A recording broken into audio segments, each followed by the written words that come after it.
Bom dia, irmãos, paz e graça do nosso Senhor Jesus. É uma honra e um prazer estar aqui diante de vocês, irmãos queridos. Igreja do Senhor Jesus, que foi constituída para glorificá-lo e caminhar com Ele enquanto nós estamos aqui neste mundo. Irmão, nós vamos dar continuidade aos estudos no livro de Isaías. Vamos finalizar hoje o capítulo 5. Então vamos abrir, por gentileza, no capítulo 5 de Isaías. Eu vou fazer a leitura do versículo 26 ao versículo 30. De propósito, eu estou pulando 25, que ele vai vir no contexto da introdução, e que os irmãos possam ouvir a inerrante palavra de Deus, ouvir, meditar e buscar do Senhor entendimento. Amém? Assim diz a inerrante palavra de Deus. Ele arvorará o estandarte para as nações distantes e lhes assobiará para que venha das extremidades da terra. E vem apressadamente. Não há entre elas cansado, nem quem tropece. Ninguém tosqueneja, nem dorme. Não se lhe desata o cinto dos seus lombos, nem lhe rompe as sandálias a correia. As suas flechas são agudas, e todos os seus arcos retesados. As unhas dos seus cavalos dizem-se de perdeneiras, e a roda dos seus carros um redemoinho. O seu rugido é como o do leão, rugem como filhos de leão, e rosnando arrebatam a presa e a levam, e não há quem a livre. Bramam contra eles naquele dia como o bramido do mar. Se alguém olhar para a terra, eis que só há trevas e angústia, e a luz se escurece em densas nuvens. Senhor Deus, a palavra foi estabelecida diante da Tua igreja. Ó Pai, o Senhor levanta homens para que possa pregar, pecadores necessitados do Senhor.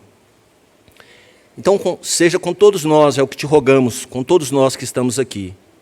Em primeiro lugar, com esse pregador e com toda a tua igreja, para que sejamos usados intensamente pelo Senhor, para que o teu nome seja glorificado durante o nosso viver e durante essa semana que se inicia. É o que te pedimos em nome de Jesus. Amém.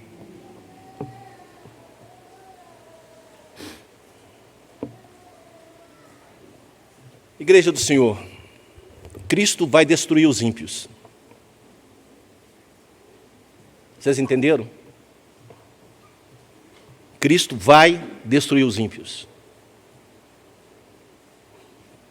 Não existe fuga. O versículo 25 do capítulo 5 nos diz o seguinte: por isso se acende a ira do Senhor contra o seu povo contra o qual estende a mão e o fere, de modo que tremem os montes e os seus cadáveres são como monturo no meio das ruas. Com tudo isso, não se aplaca a sua ira, mas ainda está estendida a sua mão. Cristo vai destruir os ímpios e vai disciplinar a sua igreja. O 25 está falando isso aqui. Não é aquele da igreja que quer dar um jeitinho e é eleito do Senhor. A mão de Deus vai realmente se estender sobre ele. Não se enganem.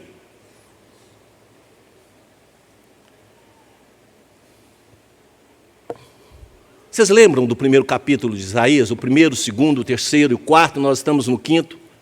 Esses 5 capítulos juntos, se os irmãos forem ler, eles vão apresentar o estado do povo, o estado da igreja. Como essa igreja estava diante do Senhor.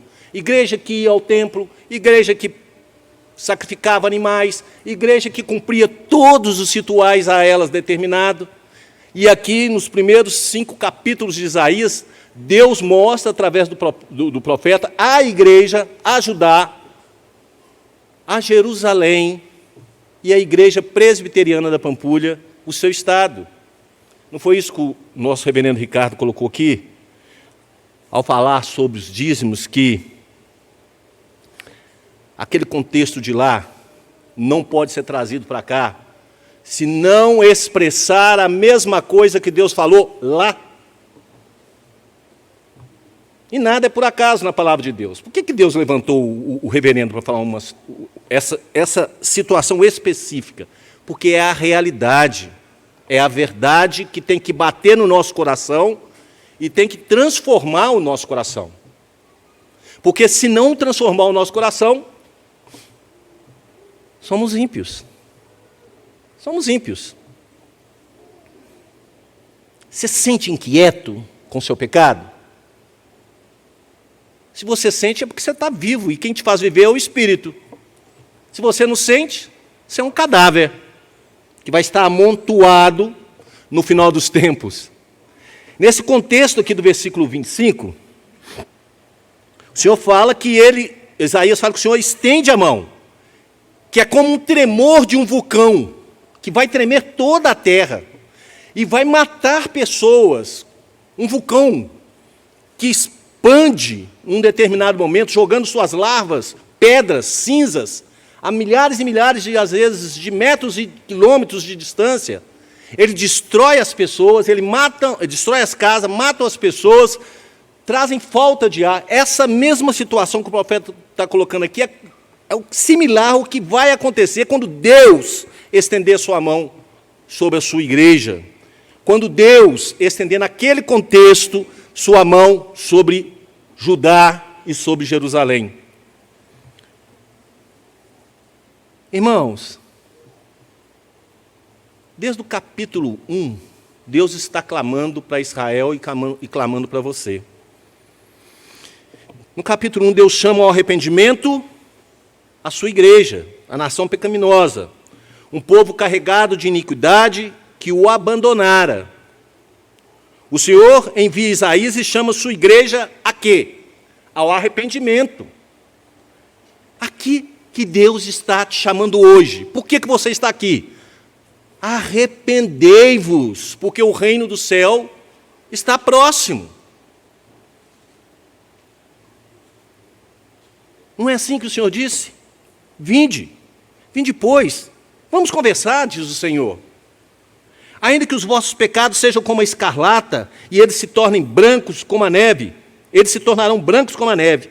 Ainda que sejam vermelhos como o carmesim, se tornarão como a lã.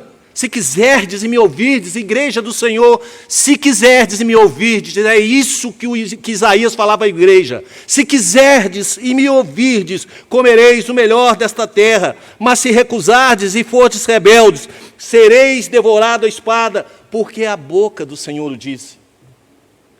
O Senhor é bondoso, o Senhor é misericordioso, o Senhor avisa, o Senhor chama, o Senhor clama. E se o seu súdito, se o seu servo não ouve, ele desce a lenha nele para que ele possa ouvir.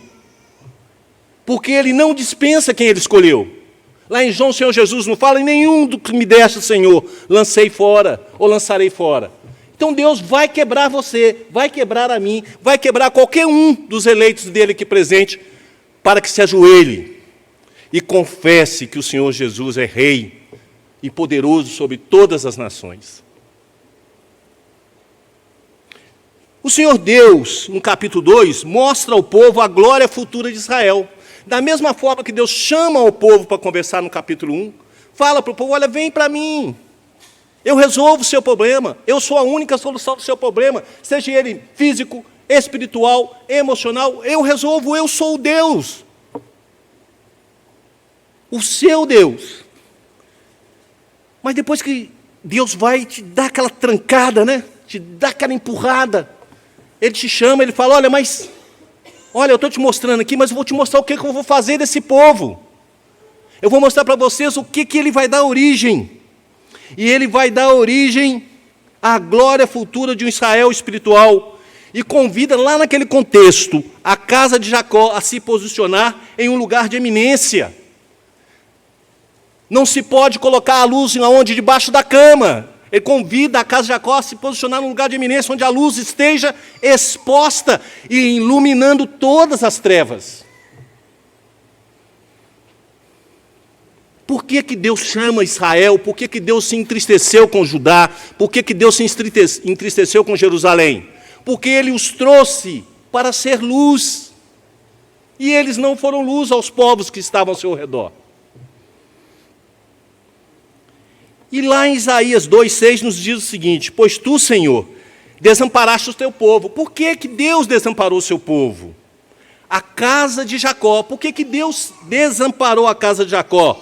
Porque os seus se encheram da corrupção do Oriente, e são agoreiros como os filisteus, e se associa com os filhos dos estranhos.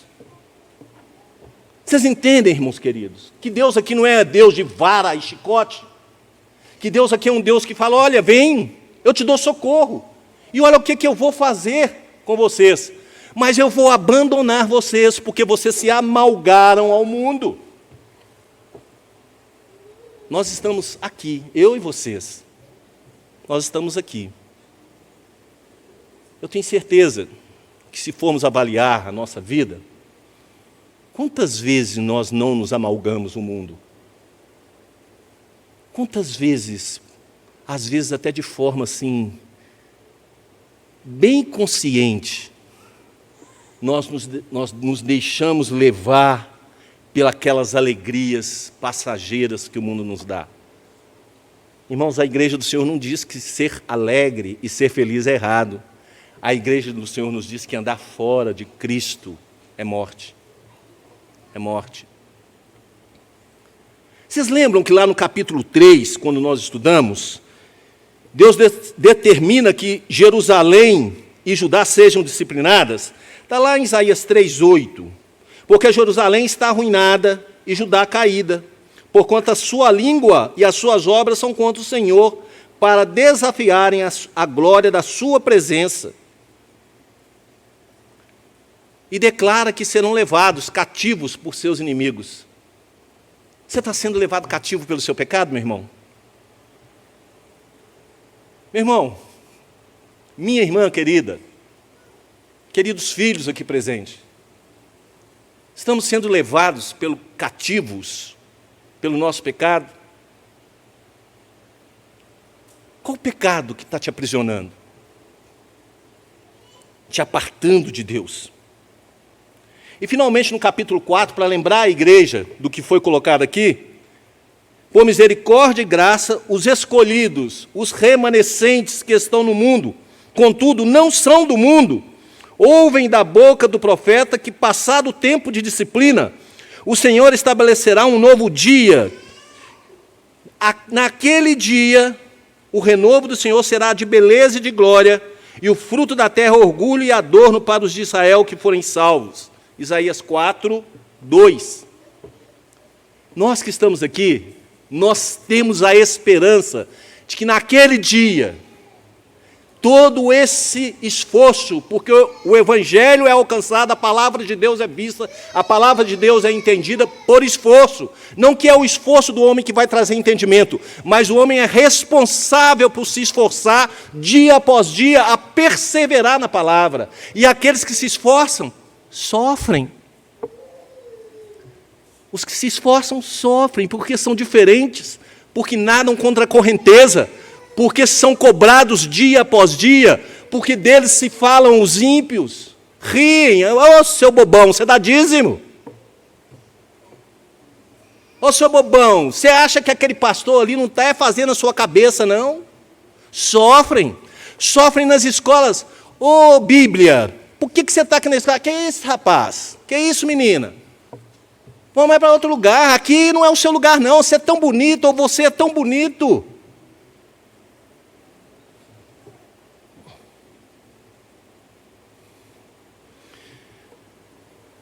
O livro de Isaías, Deus chama e Deus mostra a glória. Deus chama o povo do pecado e Deus mostra a glória. Esses 5 capítulos iniciais, eles mostram a minha, a sua, a nossa situação e a situação do povo de Israel naquela época, no caso de Judá e de Jerusalém, que é a soberba do nosso coração, que é o engano do nosso coração, que é o orgulho da nossa alma. Você é orgulhoso? Você é soberbo? Se você falar que não, fala assim: você é muito mais do que você imagina. Muito mais do que você imagina. E isso Deus vem fazendo em Isaías, e isso Deus vem fazendo com a gente dia após dia. Porque a gente peca, irmão, porque a gente erra. Então Deus te fala do seu pecado, mostra o seu pecado e te chama, olha a glória. Deus te mostra o pecado, olha Cristo. E Deus te mostra Cristo, e isso é através de quem? Do Espírito Santo dele que habita em vós, que habita em mim. E nos fala, olha, é ali, não é aqui nem lá. Isso aqui está errado, vem para cá. E vai te trazendo, e quebra os seus joelhinhos, igual o nosso pastor Giovanni fala, a ovelhinha que fujona, né? Quebra e coloca ela pertinho dele, para que ela possa ficar quietinha. E aquele tempo, às vezes, para a coelhinha é um tempo de sofrimento, mas é um falso sofrimento, porque é a graça de Deus que a manteve ali quieta. Quieta. E é assim que ocorre, irmãos. Por que eu lembrei os irmãos de todos esses detalhes? Porque o que eu vou pregar agora, o que Deus manda pregar agora, é sobre o destruidor. Aquele que virá para te destruir, para destruir Israel. Aquele que virá para arrancar Israel, para arrancar Judá, para arrancar Jerusalém de onde estava. Jerusalém e Judá estavam seguros nas fortalezas dos seus muros. Jerusalém e Judá estavam seguros nas suas riquezas. Jerusalém e Judá estavam seguros porque eram tempos bons. Jerusalém e Judá estavam se sentindo seguros nos seus falsos cultos, nos seus cultos hipócritas. Então Deus diz, vem com o profeta e fala, 26, Isaías 5, 26 e 27. Ele arvorará o estandarte para as nações distantes e lhe assoviará para que venham das extremidades da terra e venha apressadamente. Não há entre elas cansados, nem que tropece, ninguém tosqueneja, nem dorme. Não se lhe desata o cinto dos seus lombos, nem se lhe rompe das sandálias a correia. Irmãos, arrependei-vos, porque o dia do juízo está próximo.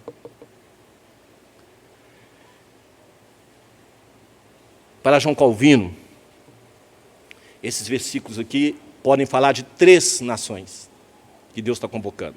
Alguns acham que é a própria Assíria, que já tinha devastado o Reino do Norte, eu estava ainda devastando o Reino do Norte, e se preparava para invadir Judá e destruir Jerusalém. Outros falam que são os babilônios, que viriam os caldeus, né? E outros falam que é Roma. Eu estou mais propício a aceitar aqueles que pensam que é Roma, porque em Roma se cumpriu tudo aquilo que se iria fazer, destruir, arrasar, aniquilar, retirar totalmente. Mas pode ser qualquer um deles, porque a importância aqui não é quem vai vir. A importância aqui é o que ele vai fazer e como ele é. O inimigo que se levantaria porque Deus assim o determinou, e por isso o Senhor é o dono dos exércitos e estabelece as nações e reis, porque ele domina sobre essas nações. Então Deus determinou, Deus acenou a bandeira e assoviou, e determinou um sinal, e essas nações, naquele contexto, se levantam apressadamente para atender à determinação de Deus. Aqui é literal, hoje é espiritual. Você acha que Deus vai encontrar você que fala que é crente, fazendo coisa errada dentro da igreja, descumprindo o que Deus te pede? Você acha que Ele vai chegar, oi filhinho, vem cá com o papai. Ele vai assoviar e Ele vai trazer até você tudo aquilo que for necessário para te restaurar. Deus aqui não está trazendo uma situação para destruir, Deus está trazendo uma situação para levantar, para restaurar, para reanimar, para fazer com que o seu povo ande na palavra dele. Vocês entenderam, irmãos? Que Deus domina, e aqui é o povo dele que ele está falando, e você é a igreja de Deus, que é sobre você que ele está falando aqui. Aqui literalmente é para Jerusalém e para Israel, mas hoje para você, para mim. Você acha mesmo que se você andar por caminhos tortuosos, você acha mesmo que Deus vai olhar e vai ficar quietinho? Ou você acha mesmo que Deus vai simplesmente passar um pitozinho? Os que vierem sobre você, os que vieram sobre Israel, sobre Judá, eles vieram das extremidades da terra. E o nosso inimigo anda pelas extremidades da terra. O inimigo de nossas vidas, eles andam pela extremidade das trevas até se posicionar ao nosso derredor. E se posicionando ao nosso derredor, nos rodeiam como leões prontos a nos devorar. E sabe por que você não é devorado? Porque o Espírito de Deus acampa em você. Porque você é uma carne com Cristo. Quando Paulo fala do casamento, ele fala, não, eu não estou falando de homem e mulher, estou falando da igreja, ele está falando dessa relação. Eu sou uma carne com Cristo, ele é o meu cabeça. Então o leão, ele não pode abocanhar a carne de Cristo, porque ela já foi dada na cruz. Ela já foi dada na cruz por você, por mim. Então ele não pode fazer isso. Mas quando você levanta uma barreira, quando você levanta um muro entre você e Deus por causa do seu pecado, esse leão, ele salta dentro desse muro. A palavra de Deus fala aqui que ele não se cansa, que ele não tropeça, que ele não dorme. Esse era o inimigo de Israel e esse é o inimigo de sua vida.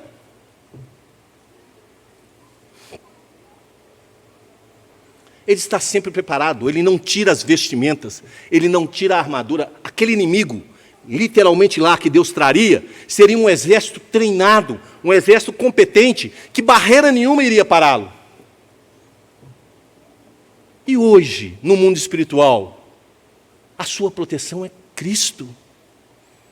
E se você tira a sua proteção, não que Cristo vá te abandonar, não que você vai deixar de ser eleito, mas se você se estabelece, se amalga ao mundo, sabe o que vai ocorrer?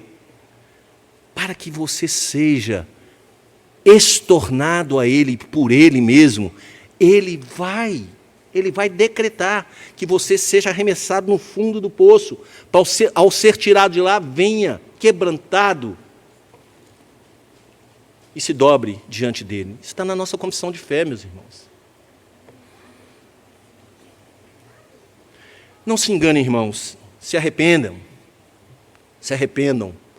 porque a vinda do Senhor está próxima. Não se engane, não pense que vai ser amanhã, nem pense que vai ser daqui a 1000 anos, pode ser agora, daqui a 2 segundos, no estalar de dedo, mas pode ser daqui a 50 anos e eu tenha morrido,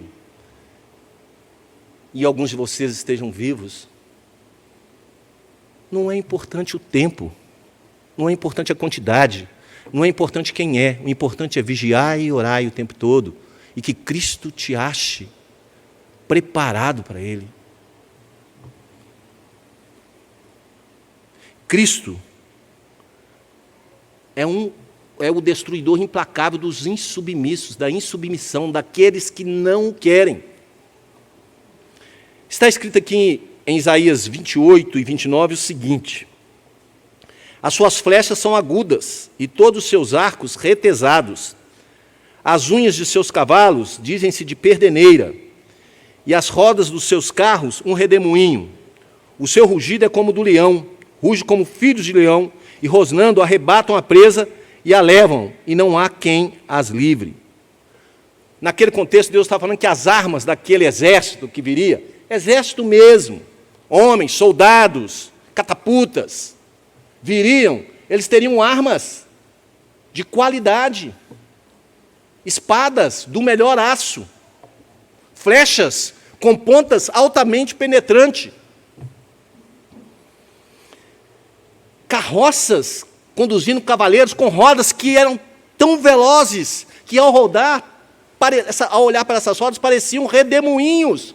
E o barulho dessas rodas era como o rosnar de um leão. Vocês imaginam, a igreja do Senhor Jesus, que aquelas pessoas naquele contexto, em cima daqueles muros, ouvindo o barulho daquelas carroças, o grito daqueles homens, vendo que de cidade após cidade eram derrubadas, e que aqueles homens, que aqueles exércitos não paravam, vindo em sua direção.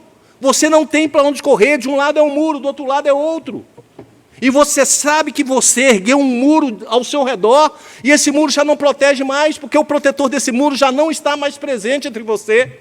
E aqueles homens, como leão, saltam para dentro daqueles muros e começam a abocanhar seus filhos, suas esposas, os guardas, os homens que lutavam. Vocês imaginam que sofrimento não foi aquele, lá naquele contexto? Mas esse é o seu sofrimento, é o meu sofrimento, por causa do meu pecado, por causa do seu pecado. Você está preso dentro do pecado, cativo por ele, não tem para onde sair, a não ser que o Senhor Jesus lhe estenda a mão. Você já ouviu falar dele? Ele estende a mão. Ele te chama, vem cá. Se você for dele, ele te livra e te faz reconhecer o pecado, e te liberta, e te transforma, e te faz um novo homem e uma nova mulher. Aquele exército era terrível. E aquele exército viria destroçar Jerusalém, acabar com Jerusalém, a noiva do Senhor, e levar cativa, levaria todos,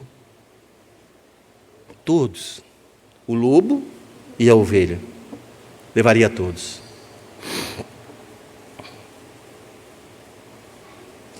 Irmãos, arrependei-vos, porque a volta do Senhor Jesus não tarda. Arrependei-vos. Trevas e angústias esperam aos que se rebelam contra o Senhor. Disciplina e salvação àqueles que o Senhor escolheu. Você está sendo disciplinado, meu irmão? Dê glória a Deus, porque você é filho. Se você não está sendo disciplinado, você tem razão de ter medo, porque você é morto e vai ficar com cadáveres amontoados naquele dia. Versículo 30 nos diz o seguinte: bramam contra eles naquele dia como o bramido do mar.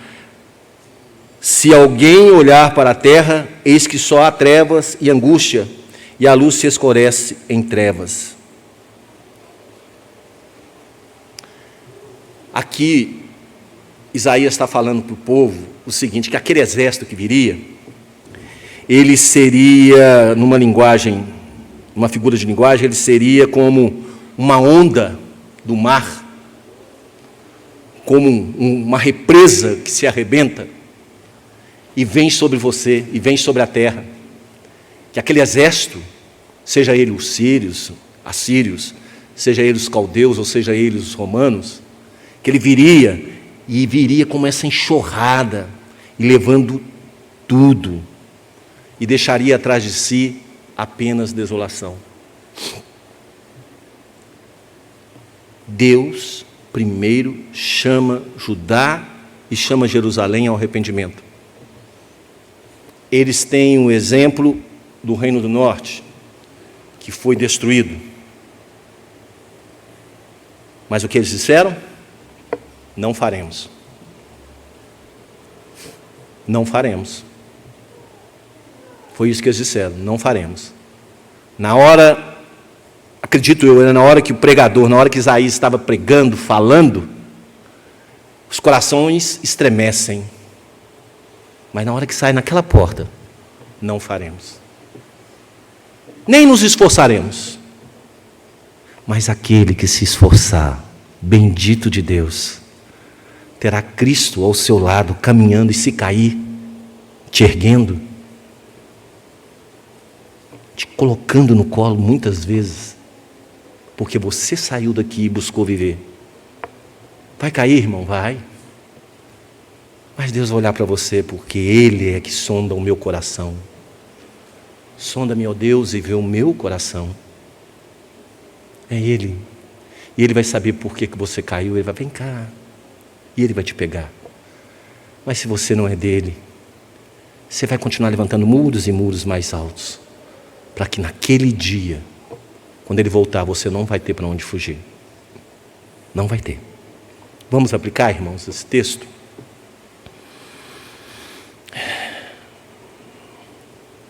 Para aplicar o texto exposto, irmãos, é necessário designar e fazer uma pergunta para a igreja.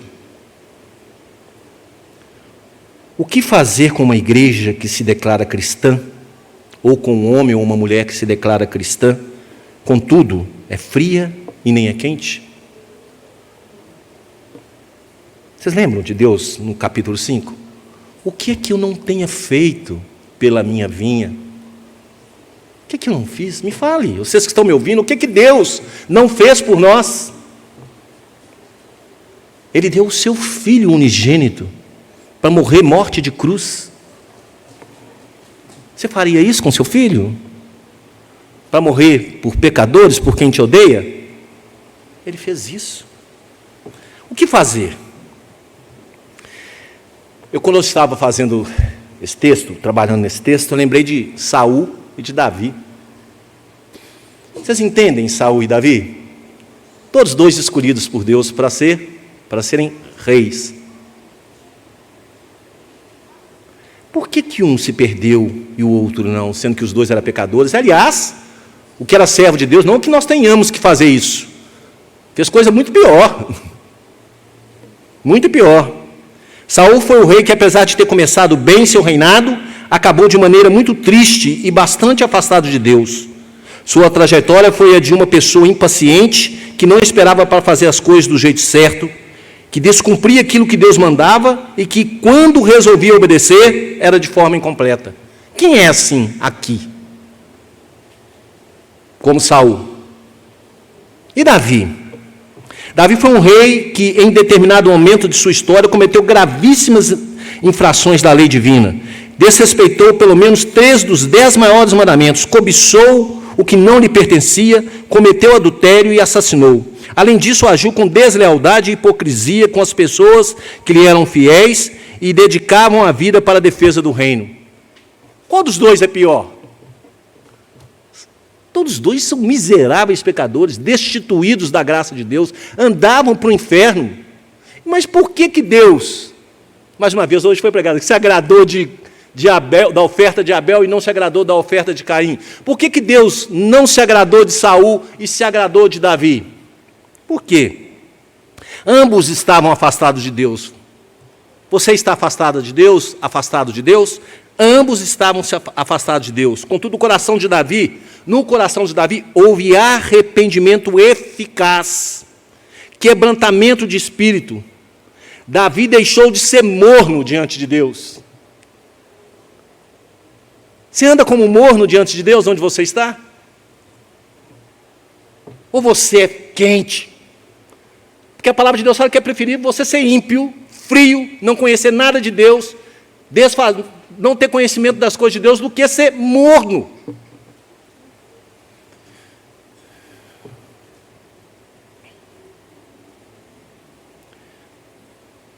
Saul não. Saul tomou uma posição diante de Deus de desobediência e de remorso. Saul, todo momento que o profeta falava com ele, todo momento que ele ouvia a palavra de Deus, ele se enchia de remorso. Não, mas eu vou, não, mas não, assim. Davi não. Prefiro, Senhor, cair sob a sua justiça e não sob a justiça dos homens. Deus não olha o exterior, viu, meus irmãos? Tanto é que 1 Samuel 16:7, quando Deus foi escolher, mandou Samuel escolher o rei, ele falou para Samuel que Samuel viu o primeiro filho, né, aquele homem fortão, bonitão, elegante, né? Falou, porém o Senhor disse a Samuel, não atentes para a sua aparência, nem para a sua altura, porque eu o rejeitei, porque o Senhor não vê como vê o homem vê o exterior, porém o Senhor o coração. Então, se você acha que você não vale nada, meu irmão, que você é uma coisinha, você está pecando, porque Deus vai olhar, não é o que você é por fora, é o que Deus faz aqui, é o que Deus fez com o povo de Israel lá. Um povo que cumpria todos os requisitos da lei, exteriormente, não se arrependiam, ouviam da palavra, comiam dos sacrifícios, mas não se arrependiam, não se arrependiam.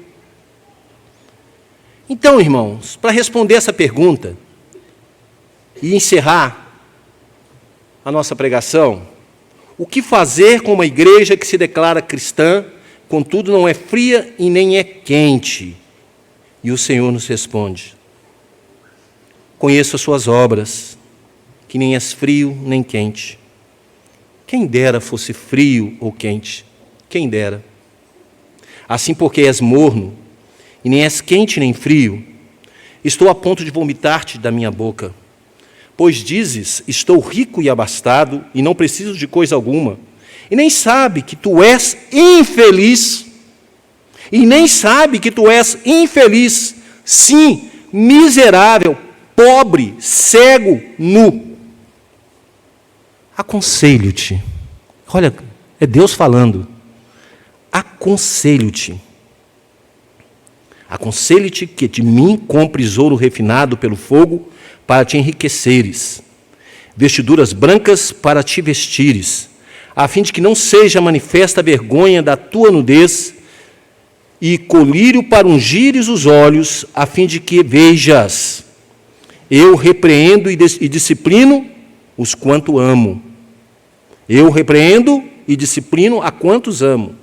Pois zeloso e arrepende-te. Eis que estou à porta e bato. Se alguém ouvir minha voz e abrir a porta, estarei em sua casa e cearei com ele, e ele comigo. Ao vencedor dar-lhe-ei sentar-se comigo no meu trono, assim como também eu venci, e me sentei com o meu Pai no seu trono. Quem tem ouvidos, ouça. Quem tem ouvidos, ouça o que diz o Espírito à igreja. Você entendeu, amor, meu irmão? Entendeu, meu amor? É costume de chamar meu amor de meu amor, viu? Então, entenderam, irmãos? Entendeu que Deus não queria matar, destruir Israel ou destruir seu povo?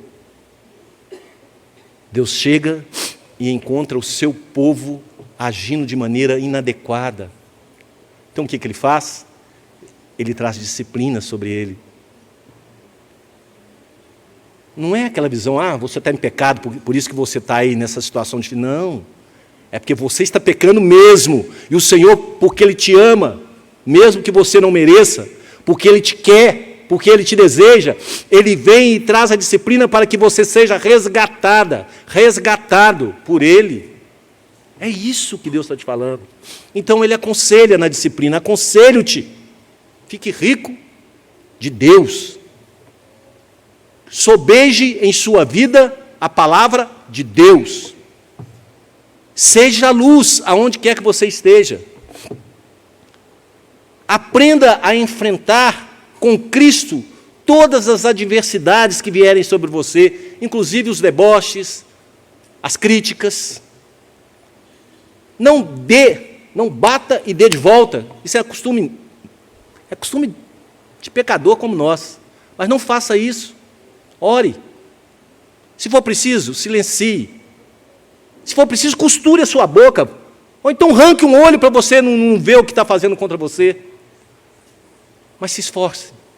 Porque mesmo que você caia, esse dia nós estávamos conversando sobre sabedoria. Você não tem sabedoria. A sabedoria é Cristo. E se Ele estiver em você, pelo Espírito, Ele vai te dar um momento. E se você cair, é por causa da sua carne corrompida. E Cristo vai te ensinar a levantar. É isso que Deus fez com Israel. Nós vamos para casa, alguns vão almoçar aqui, outros vão para casa. Nós vamos passar o dia. Nós vamos, se Deus quiser, voltarmos à noite. Aqueles que puderem voltar, né? Nós vamos lembrar que Deus não quer a nossa destruição. Deus quer nos reerguer, nos resgatar, nos retirar do pecado. Olhar em nós aquilo que às vezes nós não vemos. Colocar as nossas vistas, nos incomodar, para que de joelho possamos pedir perdão e ter as nossas vidas mudadas. Vamos orar, irmãos?